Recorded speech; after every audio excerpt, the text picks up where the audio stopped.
What up, what up, what up, what up, what up, what up, what up, what up, what up, what up? Burn Live, y'all. Marijuanically keeping you connected. Hashtagging these red eyes. Changing the viewers eye red. Keeping underage smoking on social media. Killing ourselves for your entertainment. Oh, yeah. This to the Wake and Bake show. I don't do Wake and Bakes a lot. So, you know, for me to do a Wake and Bake, it had to be a special, not a special occasion, just, I'm not even gonna say a special occasion. It's just it's an opportunity for me to get on here because I have the time. So I thought I'd come on here and smoke one and blaze with you guys, you know.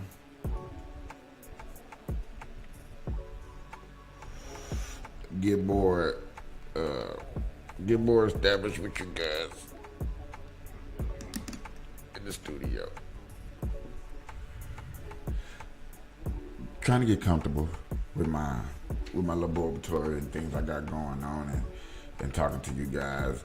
I'm also thinking about real smack moving my camera around just a tad bit.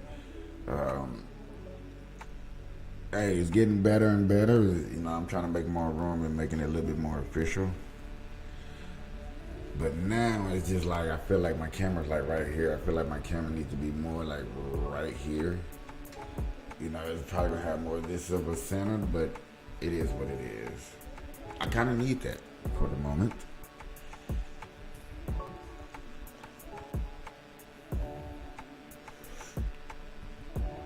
That's how I get this camera situation okay.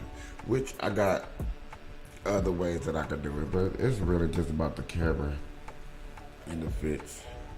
What's today's date? I forgot. Well, today's the 16th. That's what's up. 9/11 out here on the West Coast. High of 64. It's sunny at the moment. It's probably gonna be in the 90s out here in the Las Vegas area. No clouds. Hey, that's the Las Vegas life. You know, hot and bothered is what most people get. Either you're gonna get super cold and freeze to death in the wintertime, or you're gonna burn up and get, you know what I'm saying, some type of skin cancer. It's either or. That's why you will see me a lot of time with long sleeves on, even though that it's in the middle of summer. It's basically to protect my skin. It's a protect the skin thing. It's not just trying to be ignorant or just be looking stupid like, bro, it's 116 degrees outside and you up here got your damn long sleeves on. It's because, man, it does get hot outside to where, man, it can literally burn your skin, and you don't want your skin burned. I don't want my skin burned. Oh, that's where my little roach was at last night. I was looking for y'all.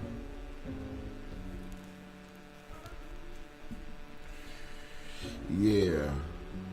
I've been trying to get my table together, my desk together, my background together, my music together, the voice together.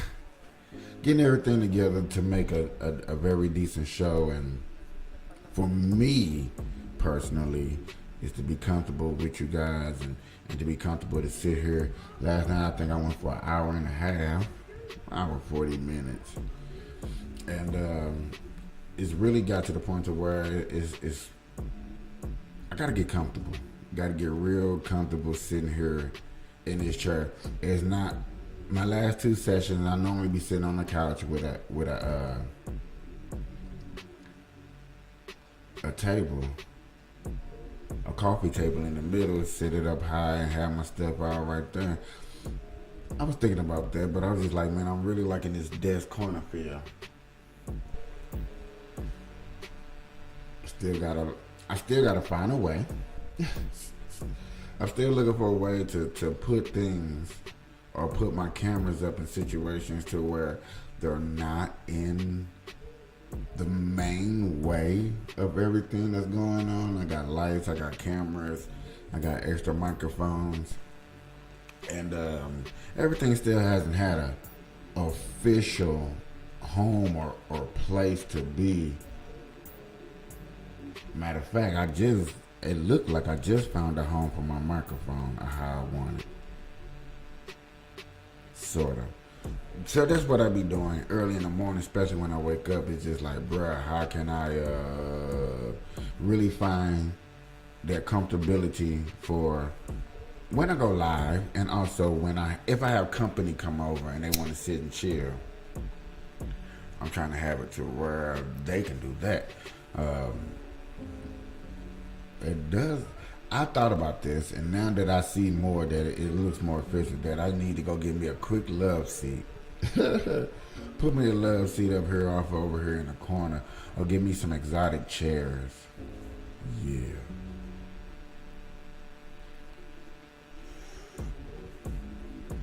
Yeah, but I don't know if I even did the intro. Bird Love, this is Bird Water. We keeping you connected.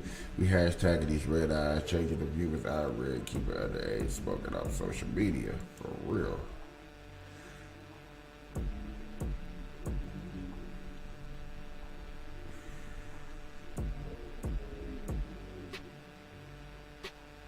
OMG.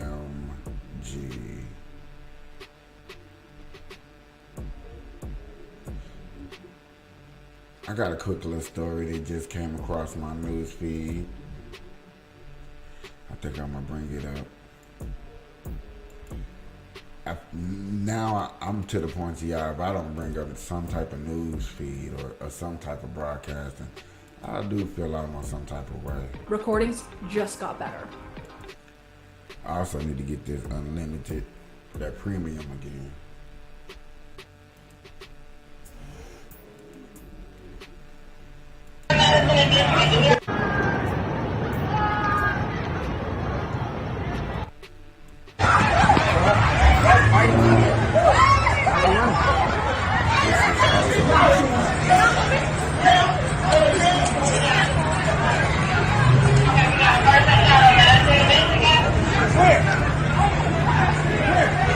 Now we got a person shot.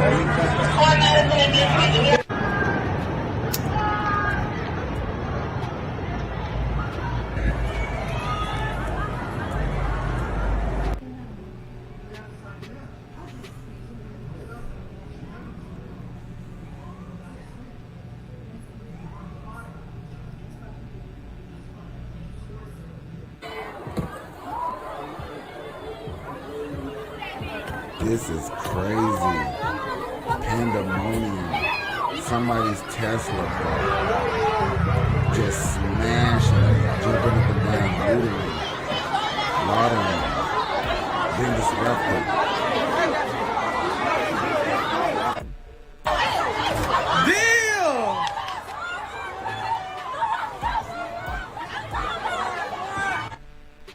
Now you would think, now what was they protesting over?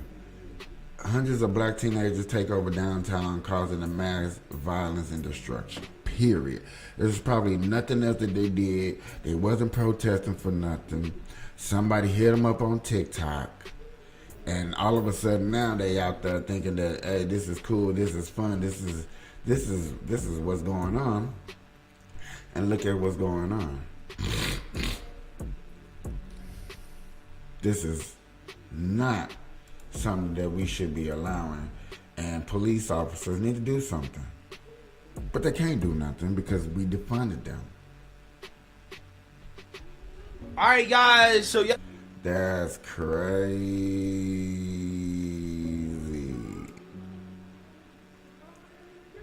There a little bit earlier, about an hour and a half ago, and saw police escorting tourists and visitors to their cars in the Millennium Park parking garage. The crowd was trying to get into Millennium Park, but there are checkpoints that are not allowing anyone under the age of 21 who's not with an adult to get in, so they're massing across the street on the other side of Michigan Avenue. I spoke to a woman whose car was smashed by people jumping on the windshield. She says the crowd began beating her husband as he sat in the driver's seat. He's now been sent to Northwestern Memorial Hospital. I also talked to a woman, a Chicago native, who was appalled by what she saw. That's not me. It's completely ludicrous, to be honest with you. I'm appalled at what I see. I'm from Chicago, and I understand kids having a good time, but it's technically bad parenting. We have to do better as parents. Our kids should not be out here. Where are their parents at? That's my question.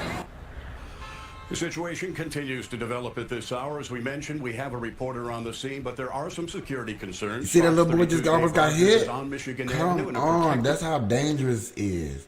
Yeah, I'm really looking with you, with everybody that's watching. I feel to be whining just a little bit, just so you see that little boy. The almost situation get hit. continues to develop at this hour. As we mentioned, we Look have at a all- reporter on just- the scene. Okay, so basically it was an event. You see this kid right here, finna cross the street. It's a white, look like a Tesla car that's finna come up, finna almost smack the life up out of him. So, you're having a family event or something going on, and you can't go to it because you're underage. Instead of going home decently, going to a friend's house, going somewhere, y'all want to ride the streets. Basically, watch the little kid. Scene, but there are some Woo!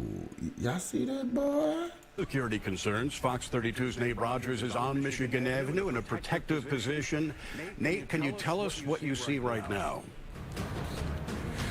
Yeah, that's right, Dane. As you just mentioned, we're downtown on Michigan and Randolph.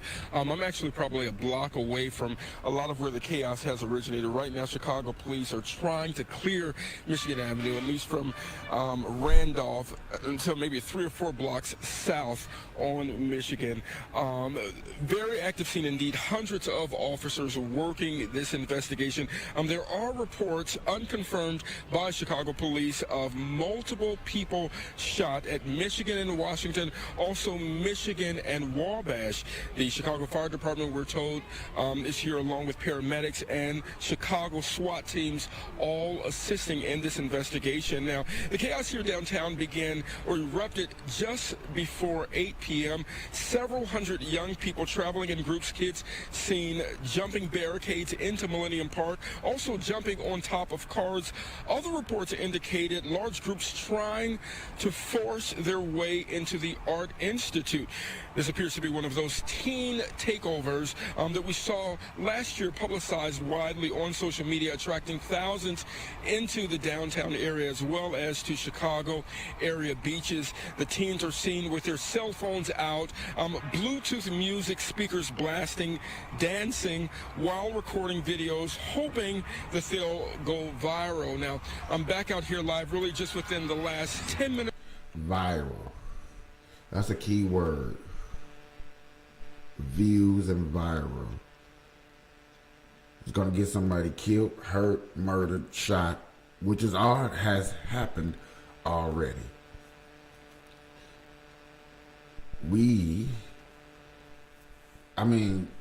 You tell you parents, because if I find out my son is doing any of this, we got a problem. Real smack. I got a son out there, so I understand that, your kid want to get out there, he want to go do something. Remember, parents, we were kids too. We all grew up a certain way, and we do certain things differently than others, so I do understand. But when you find out that your kid was a part of the chaos, destruction of one of the few kids that was shot or was doing the shooting, when is enough is enough? Huh? When is enough? Minutes or so ago, my photographer and I, Raphael, we heard at least 4 gunshots while we were standing at Michigan and Washington. We ran along with another TV news crew just to get to safety. Maybe 5 minutes after that, we heard even more gunshots. And so right now, Chicago police are trying to clear this area. If you can see from where I'm standing right now, gridlock traffic indeed. Chicago police here in great numbers, along with the Chicago Fire Department, paramedics. We understand that SWAT teams are here as well. A lot of folks are being rerouted to nearby public transportation just so they can get home. We also have seen police trying to escort tourists back into their hotels. Chicago police working right now to get a handle on all of this. We haven't received any updated information on if there have been any victims associated with any of this. That is the latest here in downtown Chicago. Nate Rogers, Fox 32, Chicago. All right, guys. That's crazy. That's crazy. That's not something that I wanted to wake up and come on here and report to you guys, understanding that it's election time, different mayors, different senators, different laws are getting put into play. A lot of things are happening, but we have to control the chaos. We just can't be letting chaos just go amongst the streets up and down our metropolitan streets where it's basically a lot of blacks.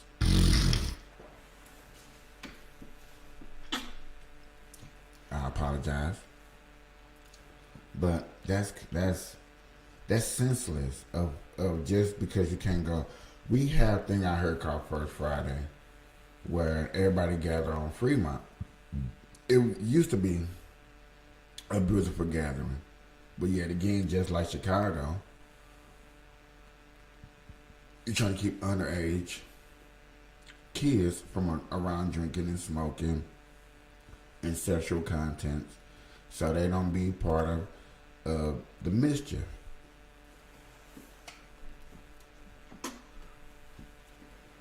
For real. And when you trying to do that, and you got people that don't care, think they rights are getting taken over, and all this, you get this chaos. Now you got this new mayor that took over Lightfoot's position, Mr. Johnson, and they probably gonna ask, or some people, I don't know. We finna go get some more intake on this.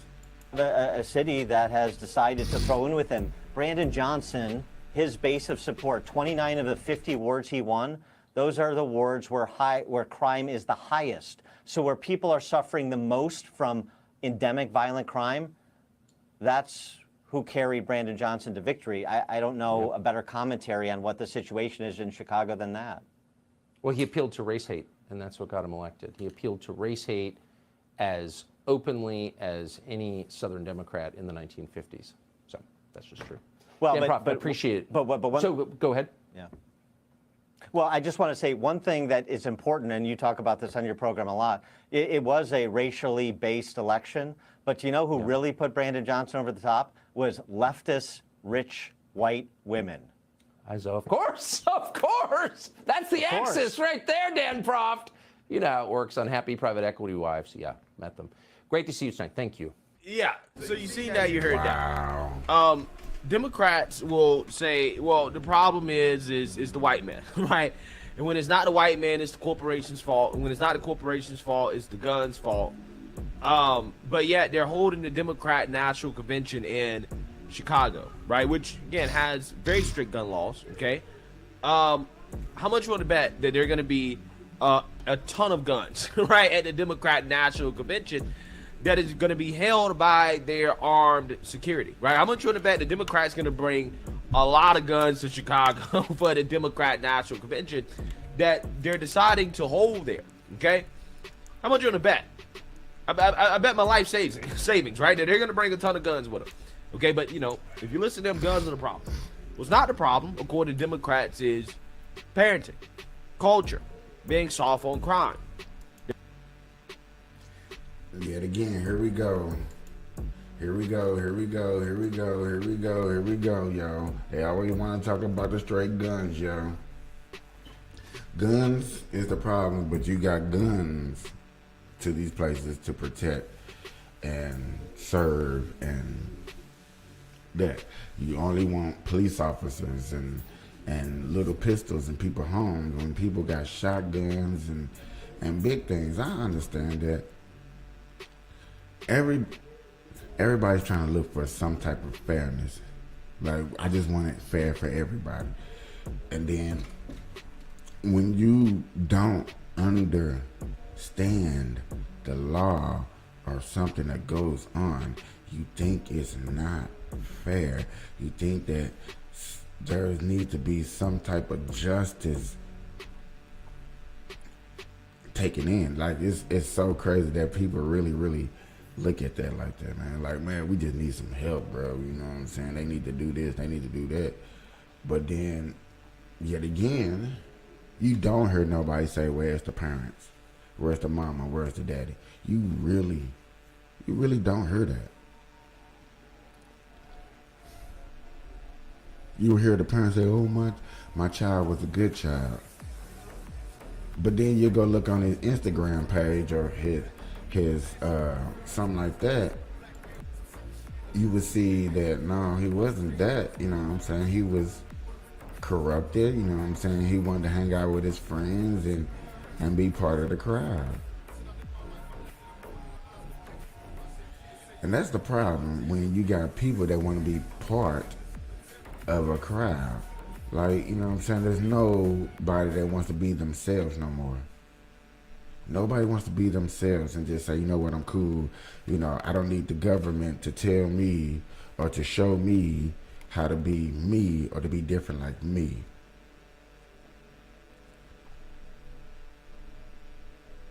People still want, I mean, not everybody, but a lot of people still be looking for clarifications from somebody. And now people seeing that the government is kicking in, they were like, okay, I want clarifications from the government. And when you trying to get clarifications, when you trying to get wants from the government, you just giving them the reason and the opportunity to be nosy. That's not good. Not good. I gotta sneeze so bad, and they won't let me, y'all. Damn.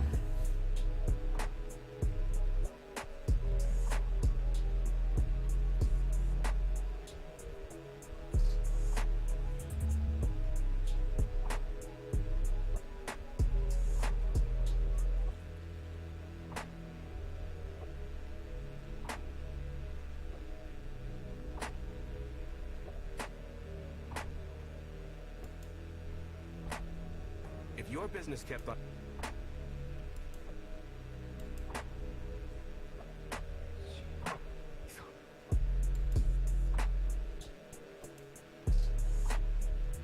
Oh my God.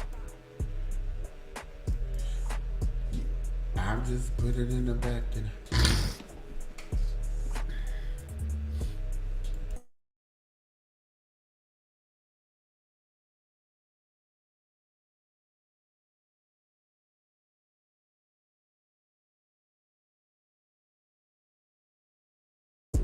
yo. I got another video to play real quick. Play this video real quick, real fast, real quick.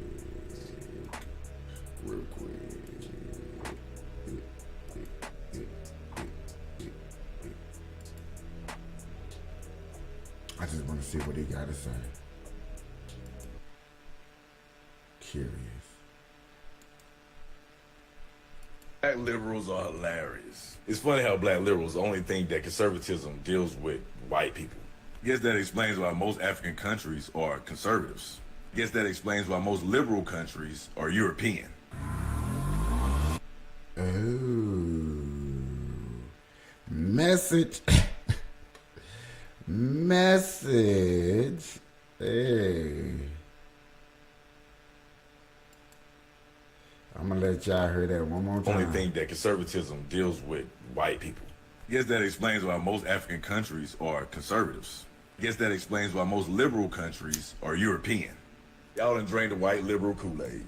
Did any of y'all even listen to Malcolm X and what he said about the liberals? If we would have kept our conservative values, we wouldn't have role models like Cardi B. Funny how y'all so indebted to y'all party, that y'all completely ignore what they're doing to the children. There is no way whatsoever and no mission and method that I... That's what's up. That man said that and put it out there for y'all. And I got a lot of black Democratic friends and people I hang out with. Some has finally seen what's going on and be like, okay, yeah, we have a problem out here. You know what I'm saying? We need to change some things. Some of y'all are still saying that the conservative side of things is still the wrong. We're irrational. We're mega Trump supporters. We're racist. We're bigots. All these weird defining words that doesn't describe what a real conservative is conservative about. I'm just saying.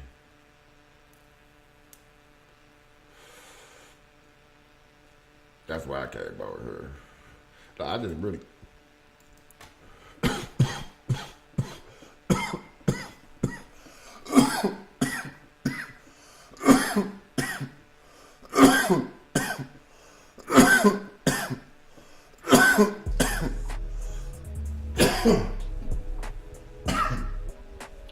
I really just came out here to smoke with you guys.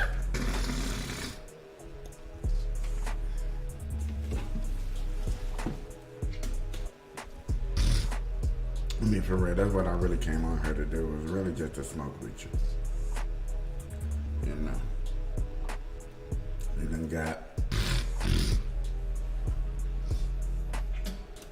It done got deep up in here.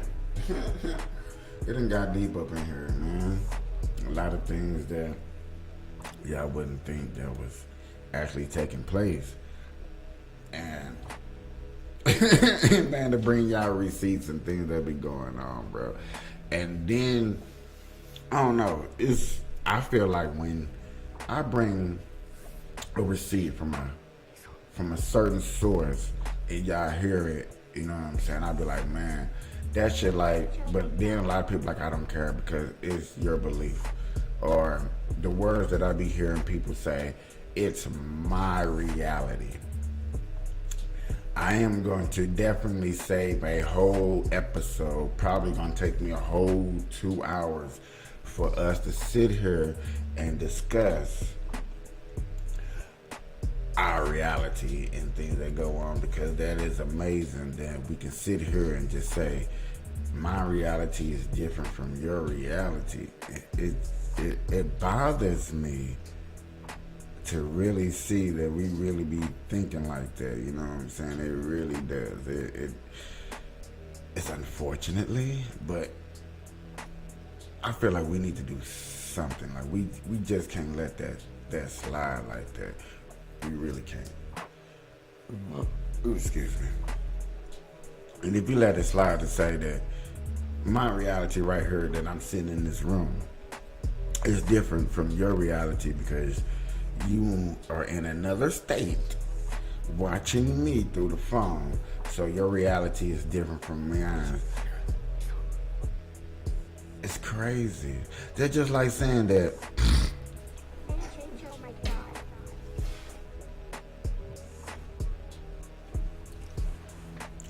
we're not on the same planet.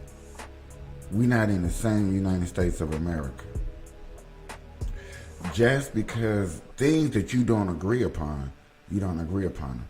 You feel like they don't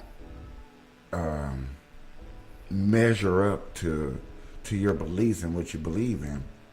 Understandable. And I can see that and why people have that concept. I really do. I understand why people have that concept. But the thing is, and my question, and I guess my follow-up question behind it is, when does us be different? When is that total separation become separated, like we're not living in the same? Because if we're living in the same, but then we're having different realities, what frequency level are you on? Because that's where scientists be saying that's how you get to different levels and different dimensions and different realities, is by bringing on a different frequency level. And people like to say that spiritually there's different levels, which I get it, I understand, you know what I'm saying? But the main question would still have to follow up. We're still on this earth, you know what I'm saying? The tree outside give us oxygen. If you think that the tree doesn't give you oxygen, then explain to me, how does a tree give you oxygen?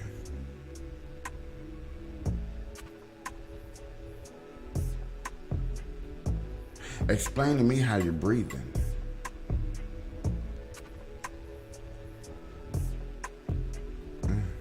See? We be smoking weed and everybody like, I fear for people who want to take words that means something totally different and use it for something that's not the right meaning for it now. I understand we make up new terms and we use words and we swap out words and stuff like that. That's been going on for years and centuries and stuff like that. I understand that does happen, but it's becoming harmful to take certain words and use it.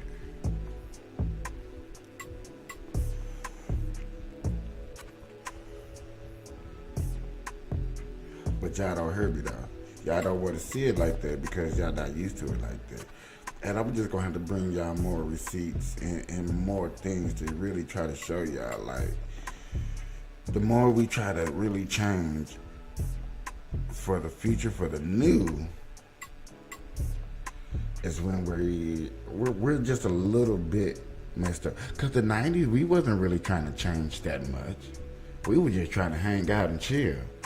The 90s babies, which some people like, I'm an 80s baby, really, that's another subject and topic too, to understand. If you was a toddler in the 80s, which I was, so technically I was an 80s baby, you know what I'm saying? A lot of shows came out in the 80s, you know what I'm saying? And my good cartoons came out in the 90s, and then you 90 babies, yeah, so it's really like that.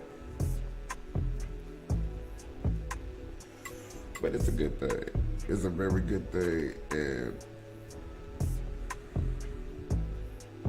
I don't think people be really tripping off just the vibe that they be putting themselves in, or the conflict of a conversation that you could put yourself into. Another thing that's crazy to me, and I don't understand, is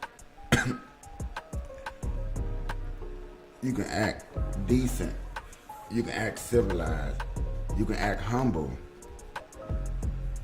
you can act like you have some common sense when you be at work. But once you outside that door, you gotta be loud and obnoxious and ignorant and sinful. You have to be seen for what reason? And that's the most amazingest thing. Like, do we all, like, everybody's different, understandable, but why do my culture has to make sure that they're seen at all times, but then say they move in silence? Oh, I'm a quiet motherfucker. You'll never see me coming. Yeah, I'm gonna see you coming because I heard you. You're loud as hell. I don't get that. I don't get how people can say that they want nobody in their business, but then they yell out their business to the world when they're angry and frustrated. And I'm curious to understand how that works. When you make a scene, because most of the time, 9 times out of 10, is because you want a little sympathy. You know what I'm saying? You want somebody to feel for the struggle that you're going through. But those who sit back and go through their struggle and mentally go through it and hurt, and then they get on their grind and they really grind it out. I mean, really, really grind it out. it's those who really grind it out.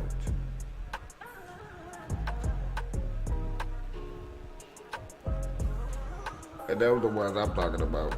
Just like really just sit up here and hustle it, because your struggle is your struggle, and you got some people that's rocking with you, and they go and you know they can only do so much. So you know what I'm saying. You know you can't bitch. I hate to use that word. I do. I hate to use that word. But you just need to vent. So you hurry up and let it out, and you know what I'm saying. You feel better. You're able to work and get to that goal, to get you out of that struggle that you was in. And understandable, we all go through that. You know what I'm saying? I don't care if you're rich, poor, medium, or whatever you're going through. We all go through it. So therefore, you shouldn't always have to be seen to let people know, like, man, I'm going through something. Man, when people see you off over there in the cut, not talking like you normally be talking, not interacting the way you normally interact, we know you're going through something. We just understand that sometimes at first you need that little bit of, I don't want to talk to nobody. Let me get my thoughts together. Because you know what I'm saying? Sometimes we rush into helping somebody when they don't have their full thought process together, and you end up hearing some words that you don't like, or they say something to you that you felt some type of way. And when you feel some type of way and you get into your feelings, you lash back out, and you didn't mean to say nothing that you meant at that person. It was just you lashing out. It was just you in the moment trying to clear your thoughts. Instead of you venting at that moment, you should have been sitting there getting your thoughts together, trying to, you know what I'm saying, put some decency together, you know what I'm saying, put some ideology together on some thoughts, you know what I'm saying, and chill. But you know what I'm saying, being a good friend, you walked up to them and you spoke and you said something, and they fully didn't have their words together. So they said something, and now you're mad, they're mad, and everybody's mad and frustrated and angry and upset and stuff like that.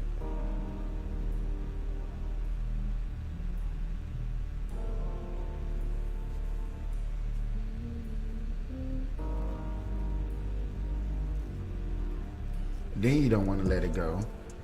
And then you sitting there and you be like, man, I'm holding this grudge against this person. You know what I'm saying? Understanding that they was just going through something. It was really a tough time for them. You know what I'm saying? You should have been there and tried to hold on and been humble and justifications of a person's struggle. Everybody go through a struggle. Now, understandable, you cannot help everybody. True indeed, you cannot help everybody. But you do gotta understand that being there, sometimes just being in your presence for somebody is just enough. It's truly just enough what you just need to help that person out. All right?